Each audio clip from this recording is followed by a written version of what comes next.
Open pores पहले तो होते क्यों हैं, और अगर हो गए हैं तो उसको ठीक कैसे करें? जैसे वर्किंग वुमेन्स होती हैं, जैसे मैं हूँ, मैं हमारे ओपन पोर्स तो इसलिए बंद होते हैं कि हमने डेली कुछ ना कुछ अप्लाई करके जाना है, फिर वापस आना है, तो सम टाइम हमारे पास इतना टाइम नहीं होता कि हम कुछ ना कुछ यूज़ करें। तो फिर इंस्टेंट्स तो हम यही करते हैं कि मैंने तो फेस वॉश करने के बाद एलोवेरा जेल अप्लाई कर लेती हूँ। ठीक है। तो ताकि जो सन एक्सपोजर है वो हमारा जितना कम होगा उतना ओपन पोर्स कम होंगे, और उसको एलोवेरा जेल बेस्ट है। उसके बाद आप रात को कोई भी ऑयल यूज़ कर लें, ऑलिव ऑयल कर लें, कैस्टर ऑयल जैसे मैंने कहा है, लेकिन वो चूँकि बहुत ऑयली होता है, थिक होता है, तो उसके साथ आप वो यूज़ कर लें हमारी ग्लिसरीन।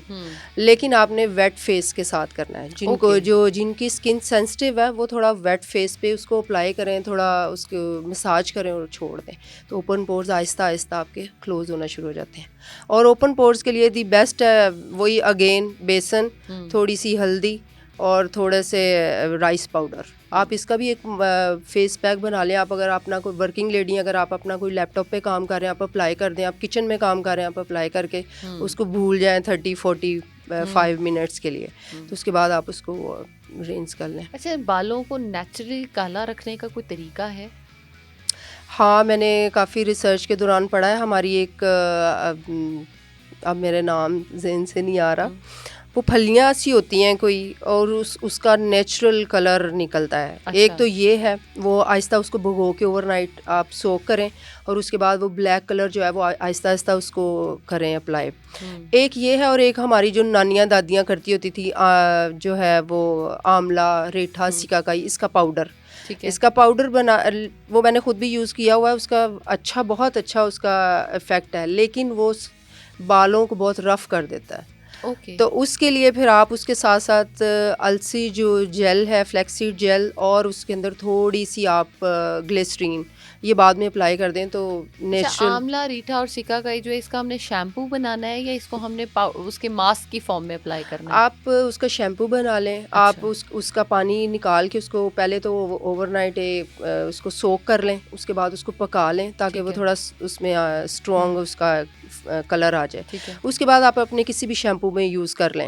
अच्छा, किसी शैम्पू में ऐड कर लें, बिल्कुल किसी शैम्पू में ऐड कर लें। उसमें थोड़ी सी फ्लैक्सी जेल डाल दें और 1 चम्मच उसमें ग्लिसरीन डाल दें। ये आपका बेस्ट कंडीशनर प्लस शैम्पू हो जाएगा, किसी भी बेस्ट कंपनी का जो आप ले रहे हैं, अब यूज़ कर रहे हैं, उससे आपके बालों में बड़ी अच्छी शाइन आएगी। एक ये है कि आप मेथी दाना और कलौंजी इसको करके तवे पे गरम कर लें, वो नेचुरल ब्लैक कलर उसमें एक आएगा, और वो आप यूज़ करें तो वो बहुत अच्छा जो है वो आपके बालों को कलर देगा। तो हमने उसको भी किसी शैम्पू में ही मिलाना है, कलौंजी को और मेथी दाने को? वो ये आप ना भी यूज़ करें किसी शैम्पू में, लेकिन आप इसमें, एक तो मैं खुद भी ये यूज़ करती हूँ, मेथी दाने को ओवरनाइट आप मिल्क में सोक कर दें, उसमें कलौंजी भी थोड़ी सी डाल दें। अगर 2 चम्मच आपने मेथी दाना लिया तो 1 चम्मच कलौंजी डाल के उसको मिल्क में डाल के हाफ कप में तो रख दें। उसके बाद सुबह उसको एक पाउडर सा आप उसको मिक्सी में डालें, उसका एक मिक्सचर सा बन जाएगा। उसको या तो आप छान लें, स्टेन कर लें, और उसको अप्लाई करें नहाने से पहले।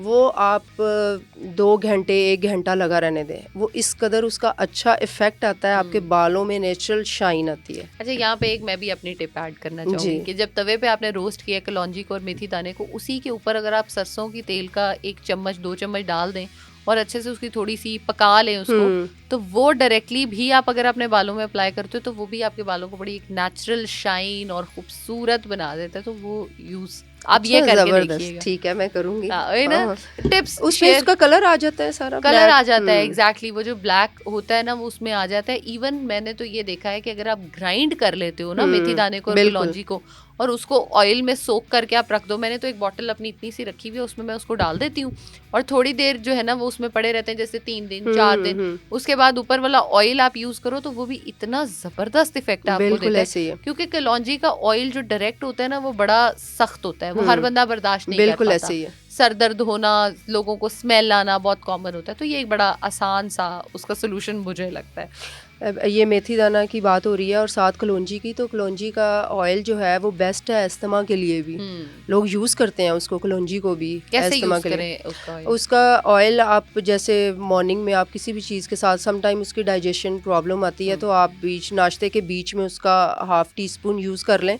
वो बड़ा अच्छा आपकी बॉडी जो जिनको नज़ला ज़ुकाम का इशू रहता है, क्योंकि ये नेचुरली थोड़ा इसकी, आप तो मेरे से ज़्यादा कलौंजी के बारे में तो वैसे भी हदीस में है कि मौत के अलावा हर बीमारी का हल है। बिल्कुल उसका फील फिर होता हम है। कैसे उसको डिनाई कर सकते हैं? कभी भी नहीं कर बिल्कुल सकते। ऐसे ही। अल्लाह ताला ने अच्छा हमें इतनी सारी चीज़ें, नेमतें दी हुई हैं जो हमारे किचन में ही हैं, हमारे गार्डन्स में हम घर पे बना सकते हैं, लेकिन नहीं करते हैं। मेरे ख्याल में उसमें एक तो लोगों को इतनी अवेयरनेस नहीं रही, दूसरा फिर ये कि मार्केट्स में इतनी रोज़ प्रोडक्ट्स आती हैं, टाइम नहीं है, हम बहुत बिजी हैं। बिजी हैं, लेकिन मेरे ख्याल में अपने लिए थोड़ा सा टाइम निकालना Yes, चाहिए। बिल्कुल।